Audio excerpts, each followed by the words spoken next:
ನಮಸ್ಕಾರ ಎಲ್ಲರಿಗೂ. ನಮ್ಮ ವಿಡಿಯೋನ ಎಲ್ಲರೂ ಇಷ್ಟಪಡ್ಲಿಕತ್ತೀರಿ. ನಿಮ್ಮ ಸಪೋರ್ಟ್ ನಮ್ಮ ಜೊತೆ ಅದ. ನೀವು ನಮ್ಮ ಚಾನಲ್ನ ಸಬ್ಸ್ಕ್ರೈಬ್ ಮಾಡ್ಕೊಂಡು ನೋಡ್ರಿ, ಅಂದ್ರೆ ನಾವು ಹಾಕೋ ಹೊಸ ವಿಡಿಯೋದ ನೋಟಿಫಿಕೇಷನ್ ನಿಮಗೆ ಬರ್ತದೆ. ನಿನ್ನೆ ವಿಡಿಯೋದೊಳಗೆ ಮದುಮಗಳು ಮಾಡಿದಂಥ ಗೌರಿ ಪೂಜಾ ಮತ್ತು ಮರದ ಬಾಗ್ನ ಅಂತರ್ಪಟ ಇದೆಲ್ಲದ್ರ ಬಗ್ಗೆನೂ ತಿಳ್ಕೊಂಡ್ರಿ. ಹಂಗೆ ನಮ್ಮ ವಿಡಿಯೋನು ಇಷ್ಟನೂ ಪಟ್ರಿ. ಅಂತರ್ಪಟ್ಟದ ಶಾಸ್ತ್ರ ಆದಮೇಲೆ ಹುಡುಗ ಹುಡುಗಿಗೆ ಬ್ರಾಹ್ಮಣರ ಕಡೆಯಿಂದ ಆಶೀರ್ವಾದವನ್ನು ಮಾಡಿಸ್ತಾರೆ. ಆಮೇಲೆ ಕನ್ಯಾದಾನ, ಕಂಕಣ ಕಟ್ಟೋದು, ಹಿಂಗೆ ಕೆಲವೊಂದು ಪದ್ಧತಿಗಳನ್ನು ಮಾಡಿದರು. ಇದಾದ್ಮೇಲೆ ಶ್ವೇತ ಅಕ್ಷತಾರೋಹಣ ಅಂತ ಮಾಡಿದರು.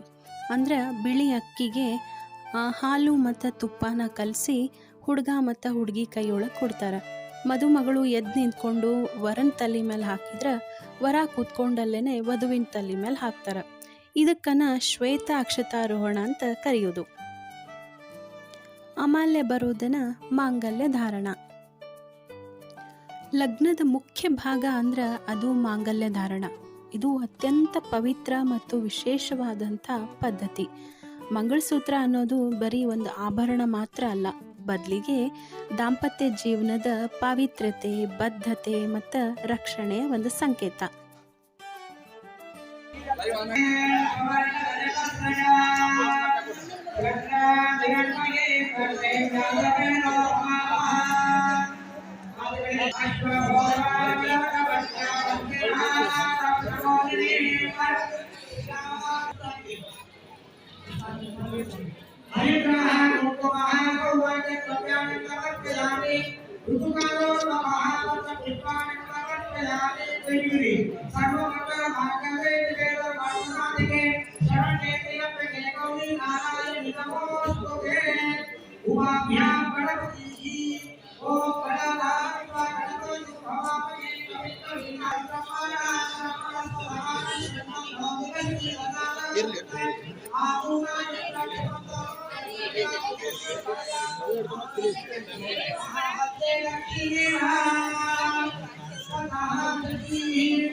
ಮದುವೆ ಒಳಗೆ ಮಂಗಳಸೂತ್ರವನ್ನು ಸಾಮಾನ್ಯವಾಗಿ ಹಳದಿ ದಾರದೊಳಗೆ ತಾಳಿ ಮತ್ತು ಕರಿಮಣಿಯನ್ನು ಪೋಣಿಸಿರ್ತಾರೆ. ಮೊದಲ ವಧುವರ ಇಬ್ಬರೂ ತೆಂಗಿನಕಾಯಿ ಮೇಲೆ ಇಟ್ಟಂಥ ಮಂಗಳಸೂತ್ರಕ್ಕೆ ಅರಿಶಿನ, ಕುಂಕುಮ, ಹೂವು, ಮಂತ್ರಾಕ್ಷತೆ ಹಾಕಿ ಪೂಜಾ ಮಾಡ್ತಾರೆ.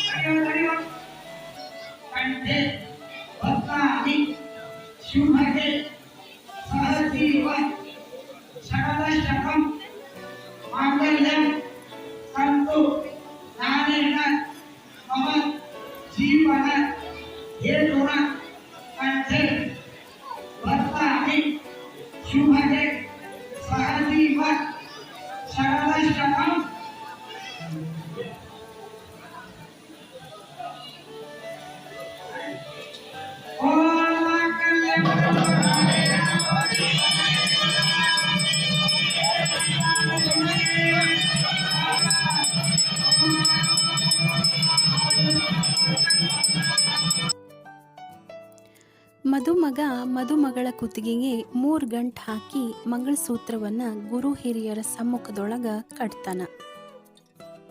ಪುರೋಹಿತರು ಮಂತ್ರಗಳನ್ನು ಹೇಳ್ತಿರ್ತಾರೆ. ನಿಷ್ಠೆ, ಸಮರ್ಪಣೆ ಮತ್ತು ದೇವರಲ್ಲಿ ಭಕ್ತಿ, ಗುರು ಹಿರಿಯರಲ್ಲಿ ಭಕ್ತಿ 3 ಗಂಟು ಇವುಗಳನ್ನು ಸೂಚಿಸ್ತಾವ. ಇನ್ನು ಮಂಗಳಸೂತ್ರದೊಳಗಿರುವಂಥ ಕರಿಮಣಿಗಳು ದುಷ್ಟಶಕ್ತಿಯಿಂದ ನವದಂಪತಿಗಳಿಗೆ ರಕ್ಷಣೆಯನ್ನು ಕೊಡ್ತಾವ. ಕೆಲವೊಂದು ಕಡೆ ಮಂಗಳಸೂತ್ರದ ಬಗ್ಗೆ ಹಿಂಗೂ ಹೇಳ್ತಾರೆ. ಅದೇನಂದ್ರೆ ತಾಳಿ ಚಿನ್ನದ್ದು, ಅದು ಪಾರ್ವತಿಯನ್ನು ಮತ್ತು ಕರಿಮಣಿ ಶಿವನನ್ನು ಸೂಚಿಸ್ತಾವ. ಅವ್ರ ಥರನೇ ಅರ್ಧನಾರೀಶ್ವರರಾಗಿ ಆದರ್ಶ ದಂಪತಿಗಳಾಗಿ ಈ ನವದಂಪತಿಗಳು ಬಾಳಲಿ ಅನ್ನೋದ ಉದ್ದೇಶ ಅಂತಲೂ ಹೇಳ್ತಾರೆ. ಒಟ್ಟಾರೆ ಮಂಗಳಸೂತ್ರ ಅನ್ನೋದು ಬರೀ ಒಂದು ಸಂಪ್ರದಾಯ ಅಲ್ಲ, ಅದು ದಾಂಪತ್ಯದ ಪಾವಿತ್ರ್ಯತೆ, ರಕ್ಷಣೆ ಮತ್ತು ದಂಪತಿಗಳ ನಡುವಿನ ಅವಿನಾಭಾವದ ಸಂಬಂಧವನ್ನು ಸೂಚಿಸ್ತದೆ. ಮಾಂಗಲ್ಯ ಧಾರಣೆ ಆದಮೇಲೆ ನೆಕ್ಸ್ಟ್ ಬರೋದು ಲಾಜಾ ಹೋಮ. ಬ್ರಾಹ್ಮಣರ ವಿವಾಹದೊಳಗೆ ಒಂದು ವಿಶಿಷ್ಟವಾದಂಥ ಆಚರಣೆ ಅಂದ್ರೆ ಅದು ಲಾಜಾ ಹೋಮ. ನಮ್ಮ ಸಂಪ್ರದಾಯ ನೋಡ್ರಿ ಎಷ್ಟು ಚಂದದ. ಬರೀ ಮದುಮಗ ಮತ್ತು ಮದುಮಗಳಿಗೆ ಅಷ್ಟೇ ಈ ಮದ್ವೆ ಅನ್ನೋದು ಸೀಮಿತ ಆಗಿಲ್ಲ. ಇದ್ರ ಬದಲಿಗೆ ಮದ್ವೆ ಶಾಸ್ತ್ರದೊಳಗೆ ಮದ್ವೆ ಶಾಸ್ತ್ರಗಳು ಪರಿಪೂರ್ಣ ಆಗಬೇಕು ಅಂತಂದ್ರೆ ಎರಡೂ ಕುಟುಂಬದ ಸದಸ್ಯರು ಬೇಕು. ಯಾಕಂದ್ರೆ ಈ ಲಾಜಾ ಹೋಮ ಮಾಡ್ಬೇಕಂದ್ರೆ ವಧುವಿನ ತಮ್ಮ ಅಥವಾ ಅಣ್ಣ ಇರಬೇಕು. ಅಕಸ್ಮಾತ್ ಸ್ವಂತ ಅಣ್ಣ ತಮ್ಮ ಇರಲಿಲ್ಲ ಅಂದ್ರೂ ಸಂಬಂಧದೊಳಗೆ ವಧುವಿಗೆ ಅಣ್ಣ ಅಥವಾ ತಮ್ಮನ ಸ್ಥಾನದೊಳಗೆ ಯಾರು ಇರ್ತಾರೋ ಅವರು ಈ ಕಾರ್ಯವನ್ನು ಮಾಡ್ತಾರೆ. ಒಂದು ಕಾಶಿ ಯಾತ್ರೆ ಟೈಮ್ನೊಳಗೆ ವರನಿಗೆ ಛತ್ರಿ ಹಿಡಿಲಿಕ್ಕೂ ಅಣ್ಣ ಅಥವಾ ತಮ್ಮ ಇರಬೇಕು. ಇನ್ನೊಮ್ಮೆ ಈ ಲಾಜಾ ಹೋಮಕ್ಕೂ ಅಣ್ಣ ಅಥವಾ ತಮ್ಮ ಇರಬೇಕು. ಲಾಜಾ ಹೋಮದೊಳಗೆ ವಧುವಿನ ತಮ್ಮ ಅಥವಾ ಅಣ್ಣ ವರನ ಮೇಲೆ ಕೈ ಇರುವಂಥ ತನ್ನ ಅಕ್ಕ ಅಥವಾ ತಂಗಿ ಕೈಯೊಳಗೆ ಬತ್ತಳನ್ನು ಕೊಡ್ತಾರೆ. ಆಮೇಲೆ ವಧು ವರ ಇಬ್ರು ಸೇರಿ ಆ ಬತ್ತಳನ್ನು ಹೋಮದೊಳಗೆ ಹಾಕ್ತಾರೆ. ಆಮೇಲೆ ವರನ ತಾಯಿ ತಮ್ಮ ಅಥವಾ ಏನು ಅಣ್ಣ ಇರ್ತಾರಲ್ಲ ಅವರಿಗೆ ಬಂದು ತಾವು ತಗೊಂಡು ಬಂದಿರುವಂಥ ಉಡುಗೊರೆಯನ್ನು ಕುಂಕುಮ ಹಚ್ಚಿ ಕೊಡ್ತಾರೆ. ಇದರಿಂದ ಇನ್ನಷ್ಟು ಸಹೋದರ ಸಹೋದರಿಯರ ಬಾಂಧವ್ಯ ಹೆಚ್ಚಾಗ್ತದೆ ನೋಡ್ರಿ. ಒಟ್ಟಾರೆ ಲಾಜಾ ಹೋಮ ಅನ್ನೋದು ಸಹೋದರನು ತನ್ನ ಸಹೋದರಿಗೆ ನಮ್ಮ ಹೆತ್ತವರ ಸಮಯದ ನಂತರನೂ ನಿಮ್ಮ ಎಲ್ಲ ಸುಖ ದುಃಖದೊಳಗೂ ನಾನಿರ್ತೀನಿ, ನಾನು ನಿಮ್ಮ ಜೊತೆ ಅದನ್ನು ಹಂಚ್ಕೊಳ್ತೀನಿ ಅಂತ ಒಂದು ಭರವಸೆಯನ್ನು ಕೊಡ್ತಾರ. ಇಷ್ಟು ಭರವಸೆ ಸಿಕ್ಕರೆ ಸಾಕು ನೋಡ್ರಿ ಹೆಣ್ಮಕ್ಳಿಗೆ. ಲಾಜಾ ಹೋಮ ಮತ್ತು ಅದರೊಳಗೆ ಅಣ್ಣ ತಮ್ಮ ಅವ್ರ ಮಹತ್ವ ತಿಳ್ಕೊಂಡ್ಮೇಲೆ ನನಗೊಂದು ಜನಪದದ ಹಾಡು ನೆನಪಿಗೆ ಬಂತು. ಅದೇನಂದ್ರೆ, ಹೆಣ್ಣಿನ ಜನುಮಕ ಅಣ್ಣ ತಮ್ಮರು ಬೇಕು, ಬೆನ್ನ ಕಟ್ಟುವರು ಸಭೆಯೊಳಗೆ, ಬೆನ್ನ ಕಟ್ಟುವರು ಸಭೆಯೊಳಗೆ ಸಾವಿರ, ಹೊನ್ನು ಕಟ್ಟುವರು ಉಡಿಯೊಳಗೆ. ಮದ್ವೆಗಿಂತ ಮೊದಲ ತವ್ರ ಮನೆಯೊಳಗಿದ್ದಾಗ ಪ್ರತಿದಿನ ಅಣ್ಣ ತಮ್ಮಂದ್ರ ಜೊತೆ ಜಗಳ ಮಾಡ್ತಿರ್ತೀವಿ. ಒಂದ್ಸಲ ಲಗ್ನ ಆಗಿ ಅತ್ತಿ ಮನೆಗೆ ಬಂದ ಮೇಲೆ ಅವಾಗ ಗೊತ್ತಾಗ್ತದೆ ತವ್ರ ಮನೆ ಅವ್ರ ಮಹತ್ವ ಏನು ಅನ್ನೋದು. ಹೆಂಗೆ ಅನ್ನಿಸ್ತು ಇವತ್ತಿನ ವಿಡಿಯೋ? ಇನ್ನೂ ಇಂಟ್ರೆಸ್ಟಿಂಗ್ ಆಗಿರೋ ಅರ್ಥಪೂರ್ಣವಾಗಿರೋ ಸಂಪ್ರದಾಯಗಳು ಭಾಳವ. ಅದನ್ನು ಒಂದೊಂದು ವಿಡಿಯೋದೊಳಗೆ ನಿಮಗೆ ತೋರಿಸ್ತೀನಿ.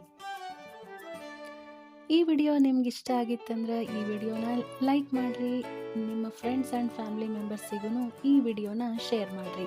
ಹಂಗೆ ನಮ್ಮ ಚಾನಲ್ನ ಸಬ್ಸ್ಕ್ರೈಬ್ ಮಾಡ್ಕೊಳ್ರಿ. Thank you.